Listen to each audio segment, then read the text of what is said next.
त्याच्यामध्ये काहीच नाही. प्रपंचामध्ये संसारामध्ये अजिबात सुख नाही. आणि तिथं आपलं चाललं काय? पाहणं, शोधणं आहे की नाही? ही दिशा चुकली ना. जिथं सुख आहे तिथं पाहत नाही, आणि जिथं सुख नाही तिथं आयुष्याचे आयुष्य आपण घालवतो.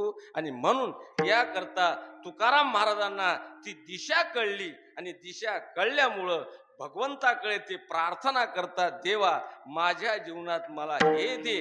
काय दे? अभंगाचे पहिले प्रपंच ओसरा,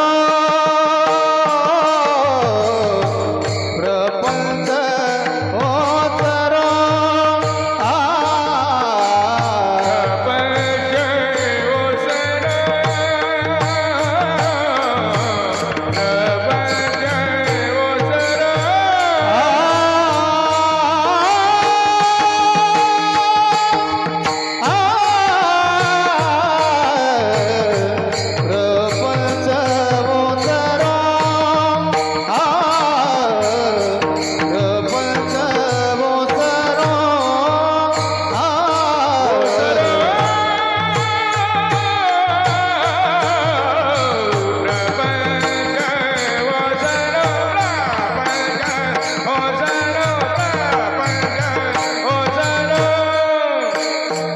चित्त